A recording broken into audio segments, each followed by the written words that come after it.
Hello friends, I welcome you all in my YouTube channel. आज इस video में हम MPCE 023 का लास्ट ब्लॉक जो कर रहे हैं, ब्लॉक 4 का यूनिट 3 करेंगे। इसमें हम फ्यूचर डायरेक्शन की बात करेंगे कि कहाँ पे कैसे जो काउंसलिंग जो हम अप्लाई कर सकते हैं, कैसे इसकी डेवलपमेंट हुई थी और आगे आज की डेट में कैसे हम काउंसलिंग करते हैं। काउंसलिंग जी फेस टू फेस ही नहीं होती बल्कि हम ऑनलाइन मोड में भी करते हैं आज की डेट में। जैसे कोविड के दिनों में जब लोग घरों से बाहर नहीं जा सकते थे, लॉकडाउन लग गया था, तो जहाँ पे इस टाइप से प्रॉब्लम होती थी तो जो है उनको कैसे काउंसलिंग की जाती थी थ्रू ऑनलाइन मोड। तो अब इसको स्टार्ट करते हैं यहाँ पे कि एप्लीकेशन ऑफ काउंसलिंग साइकोलॉजी। इसमें क्या है कि now days the world is going very fast, each and every child faces lots of many. कितनी आज की डेट में क्या है, जब दुनिया इतनी आगे बढ़ रही है और हर बच्चे को कहीं ना कहीं इतनी प्रॉब्लम हो रही है अपनी ग्रोथ में, अपनी डेवलपमेंट में। The child can not enjoy his or her childhood because he has to run in the race since beginning starts from his or her development stage। क्योंकि वो क्या होता है कि उस बच्चे को आज की डेट में, क्योंकि दुनिया बहुत आगे बढ़ रही है, बहुत हम किसी के पास भी टाइम नहीं होता है। बचपन से ही बच्चे जो है आज की भाग दौड़ की ज़िंदगी में बच्चे क्या है कि शुरू से अपना बचपना जो है वो बचपन को एंजॉय नहीं कर पाते हैं। उनकी जो डेवलपमेंट स्टेज में शुरू से ही कहीं ना कहीं हम उनको सिखाया जाता है कि कैसे आज की डेट में आपको आगे बढ़ना है, कैसे उसकी लाइफ जो पहले टाइम में जो बचपना होता था आज की उस डेट में काफ़ी चेंज हो गया है। तो sometime they can face the problems and sometime they can not cope up with and feel stress. तो कई बार जो उनको काफ़ी कॉम्पिटिशन होते हैं, कभी अपने उनको कैसे ऐसे प्रॉब्लम का फेस करना पड़ता है। रिलैक्सिंग आज की डेट में जो एटमॉस्फेयर है वो बहुत भागदौड़ की ज़िंदगी हो गया है। मतलब एल्डर्स कैन नॉट अंडरस्टैंड। तो बड़े होते हैं, पेरेंट्स होते हैं, कई बार पढ़े लिखे होते हैं, कई बार नहीं होते। वो जो होते हैं कि चाइल्ड साइकोलॉजी को, उनको बच्चों के दिमाग में क्या चल रहा है, they can not understand that, वो उस चीज़ को नहीं पढ़ पाते। In this way it is necessary that every school should have at least one counsellor. इसलिए कहते हैं आज की डेट में मैंडेटरी हो गया है कि हर स्कूल में एक काउंसलर जो है वो होना चाहिए, विद होम द चाइल्ड में शेयर, उस काउंसलर के साथ, ताकि बच्चा जो है अपनी फीलिंग्स को शेयर कर सके। And because of the training, उसमें जो ट्रेनिंग होती है, जो काउंसलर होता है वो इस लाइक होता है, उसको काफ़ी एक्सपर्ट होता है। तो जो ट्रेनिंग दी जाती है, because of the training the counsellors are capable to assess the problem. तो क्योंकि वो देखता है कि बच्चे के अंदर क्या प्रॉब्लम है, उस चीज़ को समझ पाता है, क्योंकि उसको उस टाइप की प्रॉब्लम दी जाती है। He is expertise in his field, तो they can help the child to release the emotion and they can help them to search a meaning in their life. इसलिए वो बच्चे की हेल्प कर पाते हैं कि उनकी लाइफ का मीनिंग क्या है, उसको ढूंढने में, उसको समझने में। And with the help of the counsellor the child learns to cope up with their day to day life problem. तो काउंसलर की हेल्प से क्या होता है, बच्चा सीख पाता है कि अपनी लाइफ की डे टू डे जो प्रॉब्लम होती है उनको कैसे कोप अप किया जाता है। Unfortunately only some schools has counsellor. आज ये ठीक है, पुराना डाटा, आज की डेट में ऑलमोस्ट सभी स्कूल्स के अंदर क्या होता है, वो काउंसलर रहते हैं। तो इसमें इन्होंने कहा है कि जो है with the help of counsellor the children are able to cope up their day to day anxiety है, स्ट्रेस है, ठीक है। अब क्योंकि इन कॉलेज, अब यहाँ पे हमने किया स्कूल्स के बारे में, ऑल अबाउट द स्कूल्स। अब यहाँ पे बात आई कॉलेज की। कॉलेज के स्टूडेंट्स होते हैं, उनको भी also special wing should be counselling which can deal with the emotional. जो बच्चे, जो हमने देखा कि एडोलेसेंस एज के अंदर काफ़ी प्रॉब्लम होती है बच्चों को, जो बड़ आगे फिजिकल भी होती है, मेंटली भी होती है, काफ़ी उनके सेंस जो सेक्स ऑर्गन्स होते हैं they are starting to develop, है ना। तो ऐसे के अंदर क्योंकि उनकी आवाज़ भी, जैसे हमने काफ़ी डिटेल में पढ़ा था जो है MAPC फर्स्ट ईयर में, in personality development, life span development, तो उसमें यही है कि बच्चों को जब इस टाइप की प्रॉब्लम होती है, तो इन कॉलेज के बच्चों को भी every second person in the world is dissatisfied with his or her day to day problem. तो ऐसे में क्या होता है, एनवायरनमेंट से उनको प्रॉब्लम, जॉब से है, पढ़ाई में प्रॉब्लम है। तो इफ़ ही और she is satisfied may feel pressure of work और stress to complete the responsibility at hand. कहीं ना कहीं उनको प्रेशर रहता है इस चीज़ का, काम का, उनके हाथ में कोई रिस्पॉन्सिबिलिटी होती है, उनको निभाना होता है। The people are facing interpersonal problem day by day. हम क्या करते हैं, हमारे आपस में जो कम्युनिकेशन स्किल होती है वहाँ पे हमको प्रॉब्लम होती है। तो every person at the same time और अदर टाइम नीड्स काउंसलर। हर इंसान को कहीं ना कहीं अपनी लाइफ में किसी ना किसी फेज में, किसी ना किसी फील्ड में जो होती है काउंसलर की जरूरत होती है। जिसमें क्या होता है, जो काउंसलर की हेल्प से उसको एम्पैथेटिक एटीट्यूड के साथ, उसको पॉजिटिव अनकंडीशनल पॉजिटिव रिगार्ड के साथ उसकी बात को सुना जाता है।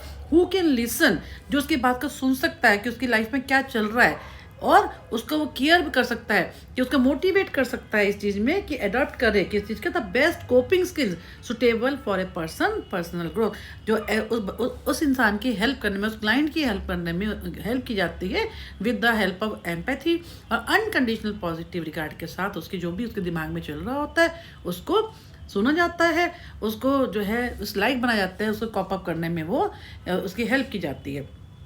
अब ये हमारा क्या है कॉलेज से रिलेटेड। अब तक हमने क्या स्टूडेंट्स का, ऊपर स्कूल का, या आ गया कॉलेज का।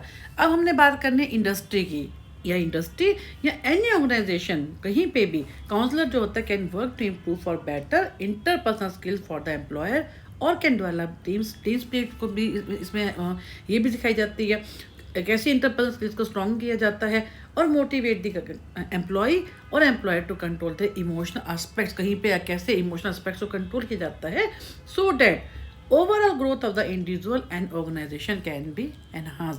ये आ गया हमारे इंडस्ट्री एंड ऑर्गेनाइजेशन के फील्ड में जब हम बात करते हैं। अब आ जाएंगे हम हॉस्पिटल सेटिंग में, कैसे हॉस्पिटल सेटिंग के अंदर only in psychiatric wing but also in every department counsellor are required.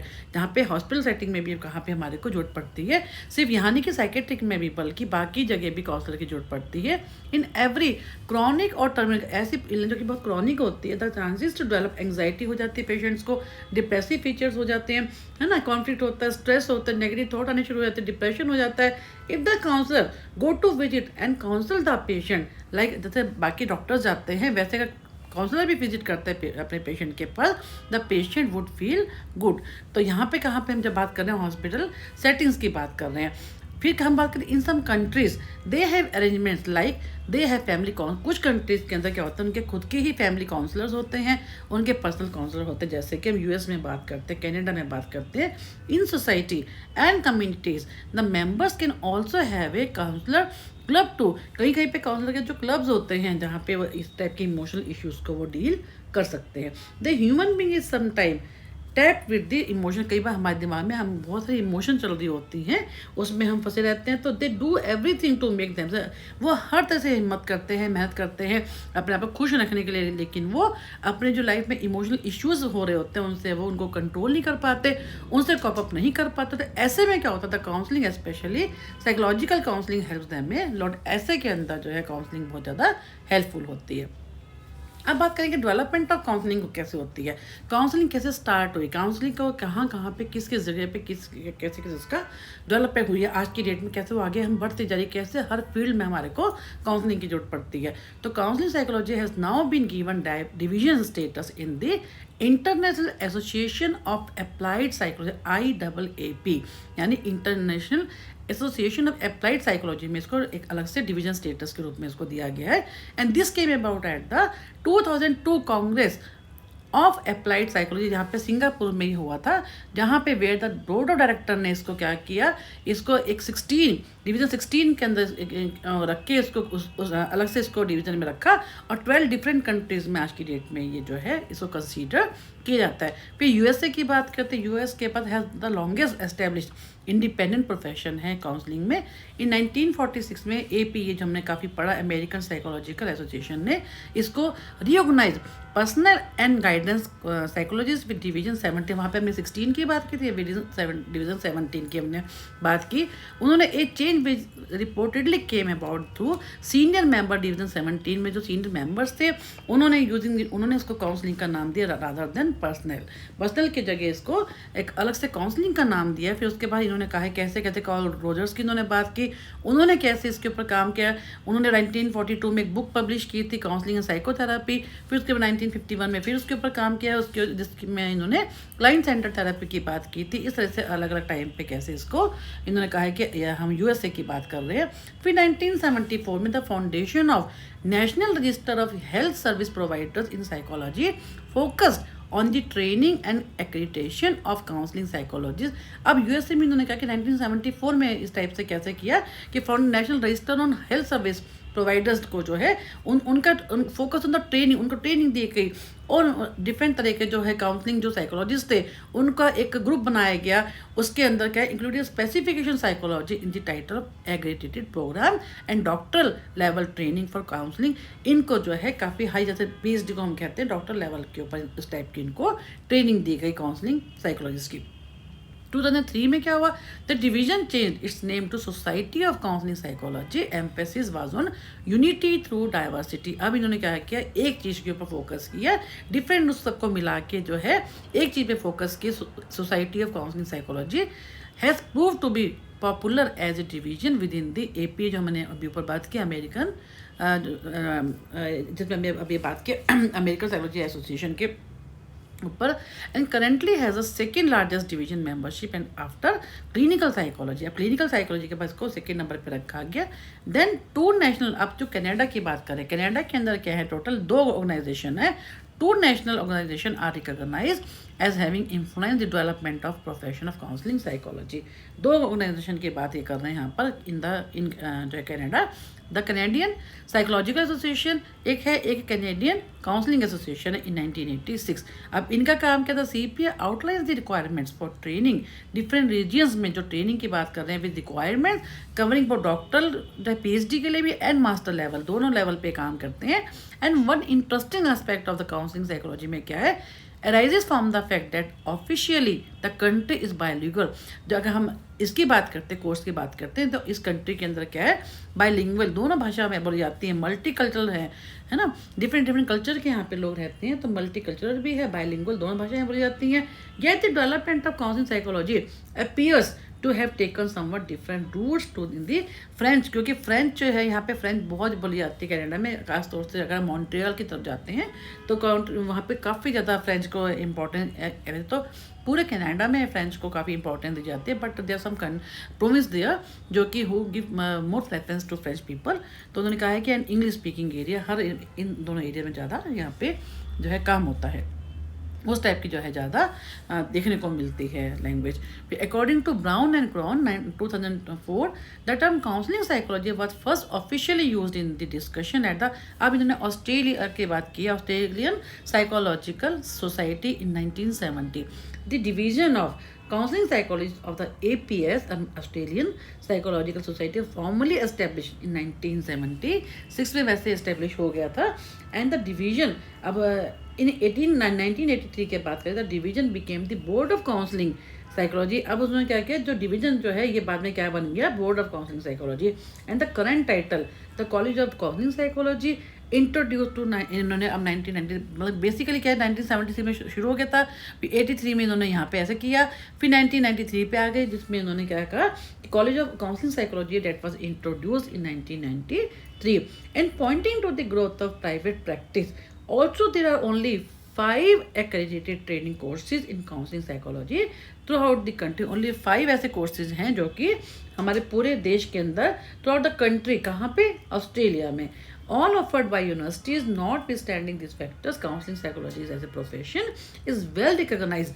काफ़ी अच्छे से वहाँ पे कहते हैं वेल ऑर्गेनाइज यहाँ पे प्रोफेशन है इन ऑस्ट्रेलिया, विद वर्क, वहाँ पे एम्प्लॉयमेंट अपॉर्चुनिटीज़ भी है, with work opportunities across a wide range of domains. तो ये यहाँ हम किसकी बात कर रहे हैं, about Australia. Then come to New Zealand, इन्होंने डिफरेंट पूरे ग्लोबल का बताया है कि कहाँ पे काउंसलिंग को कैसे कैसे उसकी डेवलपमेंट हुई है। न्यूजीलैंड में क्या हुआ, branch of BPS was made in 1947 and later the independent New Zealand psychological society was established 1967 में, जो है इसमें इंडिपेंडेंट सोसाइटी ये हो गई थी। The passing of the psychology act in 1981 में ये एक्ट पास हुआ था। उसके बाद अब क्या है कि and is replacement with the health practitioners competence assurance act of 2003। अब एक division of counselling psychology formally came into being 1985 में जो है एग्जिस्टेंस में आया, विद एन इनिशियली मेंबर, इसमें कितने 32 इसमें मेंबर्स थे।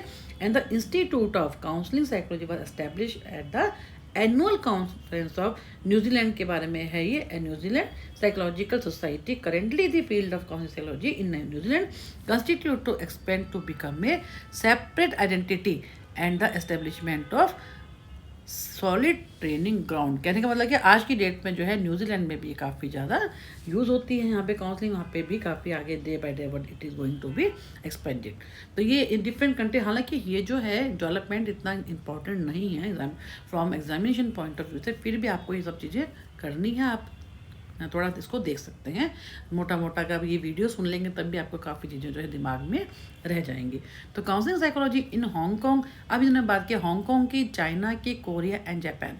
इनमें क्या कहता है, Hong Kong psychological society now has 4 professional division covering the domain of clinical का भी वहाँ पे होता है, एजुकेशनल का भी होता है, इंडस्ट्रियल ऑर्गेनाइजेशन। इनमें क्या होता है, बहुत मोस्ट रिसेंट वन में क्या है, the division of counselling psychology establish in 2006 में इन्होंने बात करी इसकी हांगकांग की।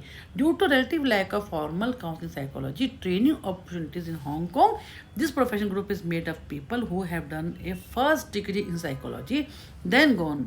अब यहाँ पे सिर्फ क्या है कि क्योंकि यहाँ पे बहुत ज़्यादा जो है ट्रेनिंग की अपॉर्चुनिटी ना होने से, ठीक है, तो यहाँ पे सिर्फ एमए इन साइकोलॉजी को ही इन्होंने कहा है कि वही उस काम को कर सकते हैं। तो सिचुएशन इन चाइना में थोड़ा डिफरेंट है rather than the Hong Kong. Since 1978 China ने क्या क्या has open its door to a broader, इसमें थोड़ा ब्रॉडर इन्फ्लुएंस इसमें बताया है कि उसमें ज़्यादा employment opportunity in the support of the economic development. The influence of counselling psychology theories and practices has some way to go. In China में क्या है, दिस हेल्पिंग, क्योंकि हमने इसमें बात कर रहे हैं इकोनॉमिक डेवलपमेंट की बात कर रहे हैं, तो क्या क्या चाइना में क्या है, this helping profession is rooted in the medical model and medical setting की यहाँ पे बात करें ज़्यादा वहाँ पे चाइना में, वहाँ पे इसको यूज़ किया जाता है। And also practice of psychological therapy, for example psycho analyst जो है was carried out by medical doctors in hospitals. अब ये जो साइकोथेरापी जो होती है ये सिर्फ हॉस्पिटल में ही इन्होंने कहा है, वहीं पर होती है बाय मेनली जो है मेडिकल प्रैक्टिशनर्स यहाँ पे होते हैं। तो इन्होंने ऑल अबाउट द जो है चाइना के बारे में बताया कि कहाँ पे ये भी, यहाँ पे भी कैसे जो है काउंसलिंग साइकोलॉजी को या थेरेपी को कैसे उस वहाँ पे भी यूज़ किया जाता है। Then come to counselling psychology achieved its independence in 1987 with the establishment of its own division, कहाँ पे, कोरियन काउंसलिंग साइकोलॉजिकल एसोसिएशन, जिसमें इन्होंने KCPA का है ना। अभी हम आगे कोरिया के ऊपर, तो the division publishes the Korean journal of counselling and psychotherapy since 1988। तो इसमें क्या है, KCPA operates certification system which demand evidence of high standard. इसमें क्या होता है, हाई काफ़ी इसमें ट्रेनिंग की जरूरत पड़ती है, प्रैक्टिस की, सुपरविजन की, and which is also been instrumental in promoting. अब जो इस फील्ड में काम करता है उसको प्रमोशन भी मिलती है अगर वो अच्छे से काम कर। इंस्ट्रूमेंट का मतलब कि उसको रिवॉर्डिंग रहता है काफ़ी, और highly train ethical and professional group of practitioners. अब क्या कहते हैं, उसके बाद क्या करें कि साउथ अफ्रीका की has been reorganised and legislated in South Africa since 1974। उसमें क्या, along with the specialities in clinical में भी, रिसर्च में भी, एंड इंडस्ट्रियल साइकोलॉजी में भी। तो originally establish to report to the medical and dental counselling psychology now report to the Health Professionals Council of South Africa. ये जो है सारा साउथ अफ्रीका के बारे में हम बात कर रहे हैं। तो according to Leech 2003, 6 out of 20 universities in South Africa offer training programmes in counselling, यानी काउंसलिंग साइकोलॉजी का यहाँ पे भी बहुत ज़्यादा चलन है। 20 यूनिवर्सिटीज़ जो हैं वो इसमें साउथ अफ्रीका में जो है काउंसलिंग साइकोलॉजी के प्रोग्राम जो हैं ऑफर कर रही हैं। तो इसमें क्या था, professional first emerge in the context of the Afrikaner nationalism reported as a contrast to the more English and liberally identified field of। शुरू में क्या होता था क्लिनिकल का, अब इस प्रोफेशन को भी काफ़ी ज़्यादा इंपॉर्टेंस मिल रही है। Currently counselling psychologist as a professional group comprise approximately 1/3 of all the registered. अब जो कह रहे हैं जो काउंसलिंग साइकोलॉजिस्ट होते हैं वो 1/3, जितने भी जो साइकोलॉजिस्ट होते हैं उनका 1/3 को वो कह रहे हैं कंप्राइज कर रहे हैं। And the majority of the profession as a whole are white हैं, female, and work in private practice. Of white हैं, फीमेल्स हैं, और क्या है प्राइवेट प्रैक्टिस में वो काम करें। Watson and Fouad 2007 highlight a number of challenges facing the profession in the context of transformation in South African society, drawing attention to foster more collaborative activities which could meet the needs of the society. ये सारा बिंदु ने क्या है south Africa के ही बारे में बात की है। तो इस तरह से ये बता रहे हैं कि कैसे कैसे जो है हर कंट्री का क्या क्या सिनेरियो है in the field of the counselling psychology. फिर वाइल साइकोलॉजी इन इंडिया, अब हम सबसे होते हुए कहाँ गए, इंडिया में, is represented by number of key professional bodies including the Indian Association of Clinical Psychologists. There has not been a move to develop a distinct identity 4 psychologist involve in the counselling. क्योंकि यहाँ पे तो क्या है, counselling का already यहाँ पे काफ़ी ज़्यादा हमने काफ़ी पढ़ा भी था, बॉम्बे का, बिहार का, कलकत्ता का, जो हमने अर्लियर वीडियोज़ में किया था। तो a limited number of courses on counselling are on offer, but the quality of training is not monitored. काफ़ी ज़्यादा जो है वो कह रहे हैं कि काफ़ी कोर्सेज यहाँ पे होते हैं, लेकिन इसके अलावा कोर्सेज तो हैं शुरू में, क्योंकि काफ़ी पुराना मॉडल, आज के डेट में तो बहुत ज़्यादा काउंसलिंग होती है। शुरू में इन्होंने कहा कि ये लिमिटेड नंबर था, लेकिन इसके जो but the quality of training is not monitored for this, there is need, क्योंकि हम क्या है, इसका क्वालिटी का कोई मेजरमेंट नहीं है। तो there is a need for both western and Indian philosophies and ideas to come together to form theories and approaches that have greater face, जिसमें हम वैलिडिटी को टेस्ट कर सकें कि वो कितना क्वालिटी वाइज कितना अच्छा है, ताकि हमने to the Indian population and fair which कितना इफेक्टिव है, which therefore might more adequately meet identified the need. क्योंकि इंडिया में ठीक है कोर्सेज हैं, लेकिन उसका क्वालिटी चेक के लिए उस टाइप से कुछ भी इन्होंने लिखा है कि इस टाइप से कुछ भी नहीं। For example, Arulmani 2007 draws attention to the fact that traditional Indian society, यहाँ पे इन्होंने कहा है कि traditional Indian society psychology refer to as manovidya और माइंड की नॉलेज। कि जो ट्रेडिशनल, इसमें हम क्या कहते हैं कि ट्रेडिशनल इंडियन साइकोलॉजी में क्या कहा जाता है, मनोविद्या या माइंड की नॉलेज है।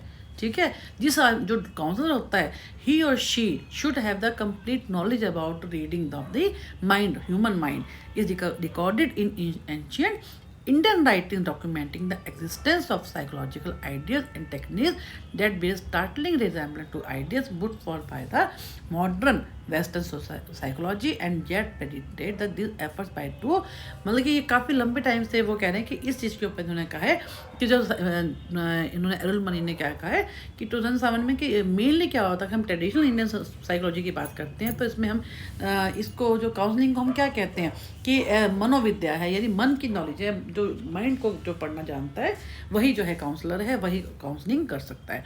तो while counselling psychology as a speciality in its own right has not flourished in Israel. अभी इजराइल की बात कर रहे हैं कि vocational psychology or related as field has been very, कि वोकेशनल साइकोलॉजी ठीक है उन्होंने कहा, लेकिन एज अ काउंसलिंग साइकोलॉजी जो है इजराइल में ये इतनी ज़्यादा आगे वो जो है इतनी डेवलप नहीं हुई है। फिर counselling psychology does not exist as a recognise speciality in most of the main. अब यूरोप की बात कर रहे हैं, although there are many psychologist who are working within a practice framework which bears comparisons with that counselling psychology are doing. ठीक है, वहाँ पे भी उन्होंने कहा कि यूरोप में भी ठीक है हो रहा है, भले वहाँ पे जो साइकोलॉजी काम कर रहे हैं पर बहुत ज़्यादा वहाँ पे नहीं। Although counsellors on the one hand work with the theme of accompanying and connection as a professional group, ठीक है, there appears to be no interest in forming professional allegiances का आइडेंटिटी। उन्होंने कहा कि मेनली क्या वहाँ पे होता है, ठीक है वहाँ पे लोग काम भी कर रहे हैं उस टाइप का, लेकिन फिर भी उस पॉइंट से वो कोई बहुत ज़्यादा उसके अंदर वो नहीं है कि उनका कोई प्रोफेशनल ग्रुप है, या यूँ कह लो कि कोई बहुत ज़्यादा फाइनेंशियल पॉइंट ऑफ व्यू से कह लो, या कोई जैसे हम उसकी बात करते हैं कि वो म्यूचुअल जिसको कहते हैं एम्पैथी की बात करते हैं, या एक होता है ना कि एक अंदर से हम माइंड की नॉलेज जैसे हमने अभी पढ़ा है, या बहुत ज़्यादा उस चीज़ का वहाँ पे जो है यूरोप में इस चीज़ के बारे में वो कह रहे हैं कि बहुत नहीं है। लेकिन वाइल इन्होंने कहा कि Rogerian ideas on counselling have found their way into French thinking and practice since 1970, the practice is generally regarding very different from the, क्योंकि counselling is different, psychotherapy is different, तो उसके बारे में साइकोथेरेपी के तो फिर भी है, बट काउंसलिंग का वहाँ पे बहुत ज़्यादा नहीं है। Although there are post graduate programme available for the training of counseling psychology, there is no professional organization to the field. So also there appears to be significant competition from other groups of counselors who have not come from a psychological background. For example, जैसे उन्होंने career counselling की बात की है, having no specialist, ठीक है वहाँ पे काउंसलर हैं, लेकिन कोई जरूरी नहीं है कि वो उस पर्टिकुलर जिस फील्ड में है उसके बारे में उनको कोई उस टाइप की ज़्यादा उनको कोई ट्रेनिंग दी गई है। तो प्रोफेशनल टाइटल, अब जर्मनी की बात करें, इस साइकोलॉजिकल साइकोथेरापिस्ट। अब जो जर्मनी में जो है साइकोथेरापिस्ट, इनको क्या कहा गया है, साइकोलॉजिकल साइकोथेरापिस्ट। जर्मनी में क्या है 4 ईयर का डिग्री कोर्स होता है साइकोलॉजी का to masters level, is followed by the, उसके बाद followed by the 3 years of full time training भी दी जाती है उनको साइकोथेरेपी में, और इसके अलावा 1 फुल ईयर की प्रैक्टिस भी होती है। यानी जर्मनी में इसका बहुत ज़्यादा है कि कितना उनको ये सब चीज़ें करने के बाद उनको फुल फ्लैश जो होता है साइकोलॉजिकल थेरापिस्ट जो है उनकी कैटेगरी में रखा जाता है। फिर Hellenic psychological society HPS was founded in 1990 in Thessaloniki with the aim of promoting teaching and research as well as supporting practice across different areas. तो इन्होंने बताया कि डिफरेंट एरियाज़ में कैसे टीचिंग में रिसर्च में उसको प्रमोट किया है इन्होंने। With the evidence HPS has 10 division including the division of counselling psychology in Greece. The term psychologist and related professional activity are protected by the law. इन्होंने यहाँ पे HPS सोसाइटी की बात की है। फिर association of counselling psychology was founded in 2006. The association recognizes that most European countries do not have formally recognized specialty। किसी में भी ज़्यादा स्पेशलिटी नहीं है, जब हमने ऊपर भी पढ़ा है इसके बारे में यूरोप के बारे में। But there are many counselling psychologist होते हैं in different European countries who have train abroad, जिनको ट्रेनिंग दी जाती है and return with that professional identity. जाते हैं वो ट्रेनिंग लेके वो वापस आ जाते हैं। बहुत ज़्यादा वहाँ पे हमने देखा है, उसमें बहुत ज़्यादा वहाँ पे नहीं है पर्सनल में वो।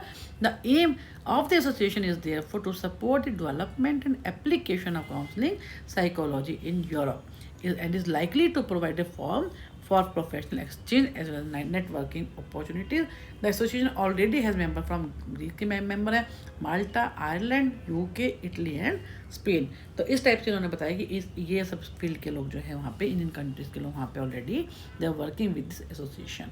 फिर काउंसलिंग साइकोलॉजी एंड कैरियर, इसमें क्या कि क्या क्या कैरियर है काउंसलिंग साइकोलॉजी के हमने जो बताया। इसमें जैसे उन्होंने बताया कि साइकोलॉजी, उन्होंने पहले डेफिनेशन दी कि साइकोलॉजी में क्या है। अमेरिकन साइकोलॉजिकल एसोसिएशन ने क्या कहा है कि ये क्या है, study of the mind and behaviour है, और the discipline embraces all aspects of the human experience from the functions of the brain से लेकर हर चीज़ के बाद कि जिस आदमी को चाहे चाइल्ड की बात करें, चाहे हम एडोलसेंट की बात करें, एडल्ट की बात करें, हर सेटिंग में उसको हर एज के लिए उसको माइंड की जो है स्टडी आती है, माइंड को पढ़ना, अंडरस्टैंडिंग ऑफ बिहेवियर आना चाहिए। वही जो हम उन्होंने कहा, इन्होंने इसके बारे में कहा है कि साइकोलॉजी को इन्होंने ओवरऑल ऐसे डिफाइन किया है। The most recent official definition of इन्होंने काउंसलिंग की डेफिनेशन दी है। Although there are different branches of psychology, counseling psychology and psychotherapy are being used more frequently in person। ये in person काफ़ी ज़्यादा यूज़ होती हैं, एंड ऑनलाइन आजकल जो है ऑनलाइन बाय ईमेल से भी इसको यूज़ किया जाता है to address the complex issues that are present in today's world की। जैसे हमने आपको बताया था कि इसी वीडियो में कैसे, जैसे हमने कोविड के दिनों की बात की है, कोई ऐसा पर्सन जो नहीं जा सकता काउंसलिंग लेने के लिए, या अगर हम रिमोट एरियाज़ की बात करते हैं तो ऐसे में क्या होता है जहाँ पे बहुत ज़्यादा इस टाइप की फैसिलिटी, आप जाने आने की दिक्कत है, ट्रांसपोर्टेशन की दिक्कत है, तो ऐसी जगहों पर क्या होता है आप ऑनलाइन जो है काउंसलिंग वो भी जिस भी फील्ड में चाहिए उन कोई भी कॉम्प्लेक्स इश्यूज़ के ऊपर ऑनलाइन काउंसलिंग भी जो है वो प्रोवाइड की जाती है through email, through online mode। The counseling psychology is a distinctive profession within psychology with a specialist focus which links most closely to the allied profession psychotherapy और counseling, दोनों के बारे में ये बात कर रहे हैं। It pays particular attention to the meanings, beliefs, context क्या है, processes क्या है, that are constructed both within and between एक इंडिविजुअल के अंदर और आपस में जो है लोगों के बीच में क्या है, and which affect this psychological wellbeing, जिससे हमारे ऐसे चेंजेस होने, ऐसे बिलीफ सिस्टम जिससे हमको जो तंग कर रहा है और जिसके कारण हमारे जो वेलबींग के ऊपर इम्पैक्ट आता है। ठीक है, there is no area where the people are not suffering. आज की डेट में कोई भी एरिया ऐसा नहीं है जहाँ पे हम लोग सफ़र नहीं करते from any adjustment problem and day to day life stress. तो काउंसलिंग क्या होता है, काउंसलिंग साइकोलॉजिस्ट क्या करता है, not only relaxes the person, और जो है उसकी हेल्प करता है, उसकी एबिलिटीज़ को उसको but make the person realise his or her, उसकी एबिलिटीज़ क्या हैं, उसकी लिमिटेशंस क्या है, उन सब के बारे में उसको हेल्प करता है, उसको एक्नॉलेज करवाता है। Counsellors also train the client to improve the interpersonal relationship को भी डेवलप करते हैं through many technique. They make the client learn the new ways of coping, उसको सिखाते हैं क्लाइंट को new ways of coping strategies for their problems and growth. The practice of counselling where one individual seeks guidance from another is an age old concept होता है, क्योंकि हम guidance की जब बात करते हैं तो हर कब से हम कहीं ना कहीं हर फील्ड में हमारे को हम गाइडेंस लेते ही हैं। गाइडेंस बेसिकली क्या होता है, इट बेसिकली जो डायरेक्शन है, एकेडमिक है, हमें वोकेशनल फील्ड में, पर्सनल मैटर्स में, लेकिन ये क्या होता है समथिंग जो कि हमारे को एडजस्टमेंट में हमारे को हेल्प करता है। तो क्या counselling psychologist more than clinical psychologist focus on issues that revolve around, जो काउंसलिंग की हम बात करते हैं तो फैमिली की बात करते हैं, वर्क है, सेल्फ है, रिलेशनशिप के, डेवलपमेंटल इश्यूज़ के, लेकिन क्लिनिकल की जब बात करते हैं हम मेंटल हेल्थ इश्यूज़ की बात करते हैं जो कि बहुत इसके सीरियस इम्प्लीकेशंस होते हैं। तो एक काउंसलिंग साइकोलॉजिस्ट इन एसेंस, अगर हम काउंसलिंग साइकोलॉजिस्ट की बात करते हैं वो क्या है, एक प्रॉब्लम सॉल्वर है, और जबकि वो थेरापिस्ट क्या है जो कि सीरियस इम्प्लीकेशन जैसे मेंटल हेल्थ इश्यूज़ में जिसके जो हमारी हेल्प करता है। तो in the traditional method of counselling and individual would seek the assistance of A psychologist in person at the office, जहाँ पे थेरापिस्ट के ऑफिस में जाएगा, उससे बात करेगा। While this method of counselling is still in practice, अभी भी आजकल ऐसा ही होता है कि वह उसके ऑफिस में जाता है, उससे बात करके अपनी प्रॉब्लम को सॉर्ट आउट करता है। एडवेंट ऑफ द, अब इंटरनेट के कारण क्या होता है, the advent of internet has provided counselling psychologist and the other mental health care professional the means to offer their service online. आज की डेट में क्या है, ऑफलाइन तो है ही है, फेस टू फेस तो है, लेकिन आज की डेट में क्या है, सर्विस जो होती हैं ये ऑनलाइन भी प्रोवाइड की जाती हैं। फिर क्या, to pursue this career one has to be genuine interest. हर एक को क्या होता है, अगर ये काउंसलिंग करनी है तो सबसे पहले जेन्यून इंटरेस्ट होना चाहिए, एम्पैथी होनी चाहिए, एक सिस्टमेटिक अप्रोच होनी चाहिए to understanding the behaviour of the people as a profession. It is the application of the understanding of, क्योंकि हम जब बात करते हैं काउंसलिंग की, ये understanding of the human behaviour है and to help solve human problems के लिए। तो इस टाइप से उनका काउंसलिंग साइकोलॉजी जो होते हैं do many of the same thing जो कि क्लिनिकल साइकोलॉजिस्ट भी करते हैं, लेकिन जो काउंसलिंग साइकोलॉजिस्ट होते हैं tend to focus more on person जो एडजस्टमेंट प्रॉब्लम की ज़्यादा बात करते हैं rather than on person suffering from the severe. जब हम कहते हैं स्वीरिकल साइकोलॉजिकल डिसऑर्डर, ये हम कौन करता है, ये साइकोथेरापिस्ट करता है, और एडजस्टमेंट प्रॉब्लम की जहाँ पे बात होती है वो on the part of the counsellor होती है। तो one can pursue his career by providing online counselling sessions. Online counselling क्या होता है, can help a person cope with life problems that affect man and women. हर age के जो है मैन एंड वुमेन की वो हेल्प करता है, उसके इफेक्ट डालता है।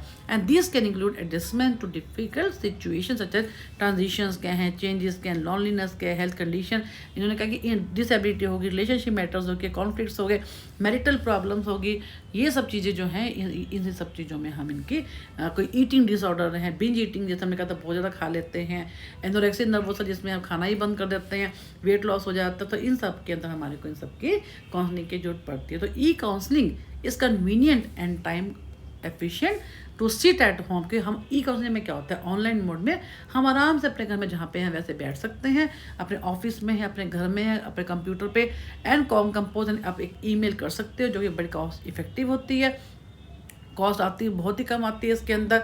हम जो है फेस टू फेस जो है क्योंकि जब आप उससे हम फेस टू फेस काउंसलिंग लेते हैं वहाँ जाकर तो हमारे को खर्चा भी ज़्यादा पड़ता है, ट्रांसपोर्टेशन का भी खर्चा होता है। आज की डेट में तो सभी के पास इंटरनेट होता है, मोबाइल फ़ोन होते हैं, तो आपका एक ईमेल करके भी अपना उससे काउंसलर की फ़ीस पे करके आप अपनी हेल्प कर सकते हैं। तो many individual who choose E counselling tend to present dilemmas that require brief solution orientation therapy with about 4 to 6 sessions to fulfill their need.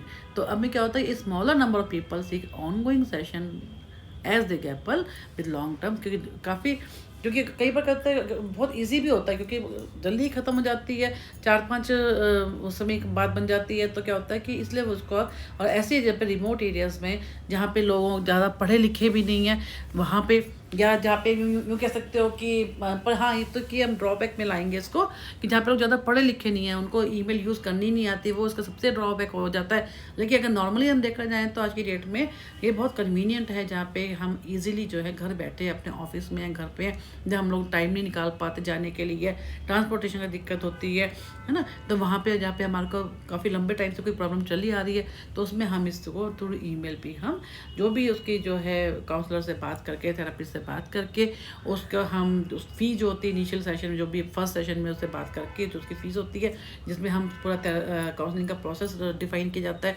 कितने सेशंस में होगी, वो सब चीज़ें क्लियर करके और फिर हम आगे थ्रू ईमेल पे ये काउंसलिंग ले सकते हैं, जिसको हम ई काउंसलिंग कहते हैं। तो नेक्स्ट वीडियो में हम ई काउंसलिंग के बारे में डिटेल में पढ़ेंगे। Thank you for watching my